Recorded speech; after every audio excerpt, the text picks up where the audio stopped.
तो हेलो दोस्तों, हम बात करेंगे राशन और बैलेंस राशन के डिफरेंस के बारे में।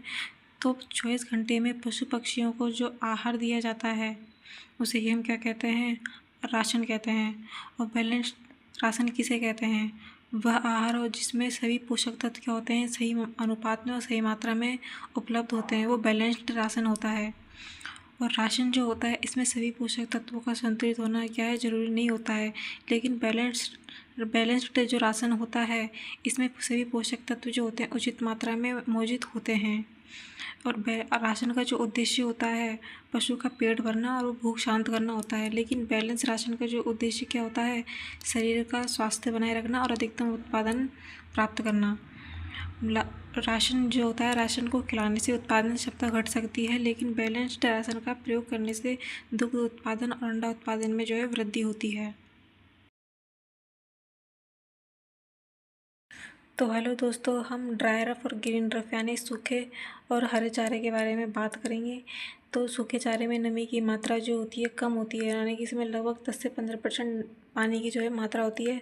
और हरे चारे में नमी की मात्रा जो है अधिक होती है, यानी कि इसमें पानी की मात्रा जो होती है लगभग 60 से 90% होती है।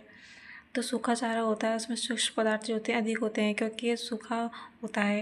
इसमें सूक्ष्म पदार्थ जो होते हैं 85 से 90% होते हैं। और हरे चारे में सूक्ष्म पदार्थ कम होता है।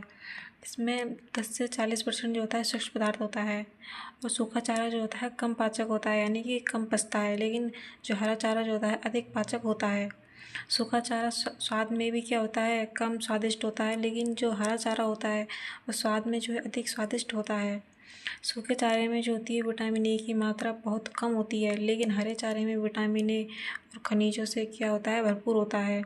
सूखे चारे का उदाहरण जैसे कि भूसा, कड़वी है, ये सूखा चारा होता है। हरा चारा जैसे कि बरसीम, रिचका, साइलेज, मक्का या ज्वार का जो हरा चारा होता है।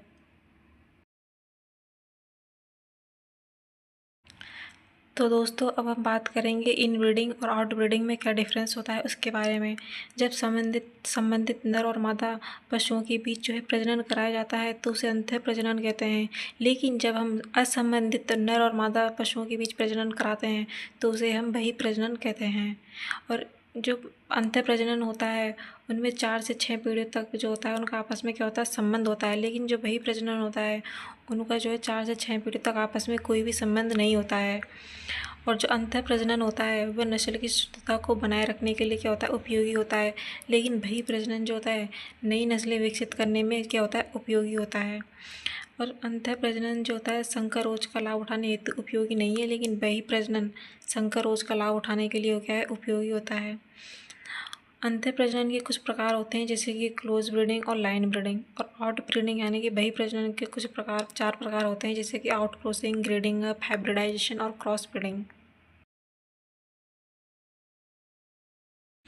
तो हमारा अब अगला डिफरेंस रफेज और कंसनट्रेट है, यानी कि चारा और दाना है। तो रफ चारे में जो है कच्चा रेशा यानी कि क्रूड फाइबर जो होता है 18% से अधिक होता है, लेकिन दाने में जो क्रूड फाइबर होता है 18% से जो है कम होता है।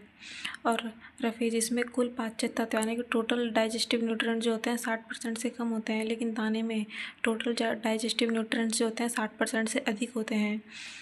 चारा जो होता है भारी होता है और देर से पचता है, लेकिन दाना जो होते हैं हल्के होते हैं और आसानी से पचते हैं। और चारा जो होता है इसमें ऊर्जा व पोषक तत्वों की सांद्रता क्या होती है, कम होती है, लेकिन दाने में ऊर्जा व प्रोटीन और खनिज तत्वों की सांद्रता क्या होती है, अधिक होती है।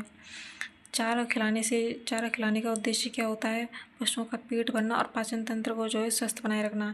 लेकिन पशुओं को दाना खिलाने का उद्देश्य दुग्ध उत्पादन और मांस उत्पादन जो है बढ़ाना होता है।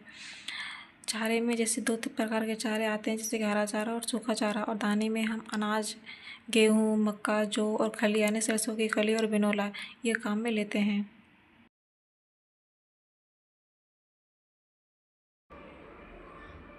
तो दोस्तों, आपको live stock and poultry management से रिलेटेड अदर नोट्स जो है चैनल की प्लेलिस्ट में मिल जाएंगे।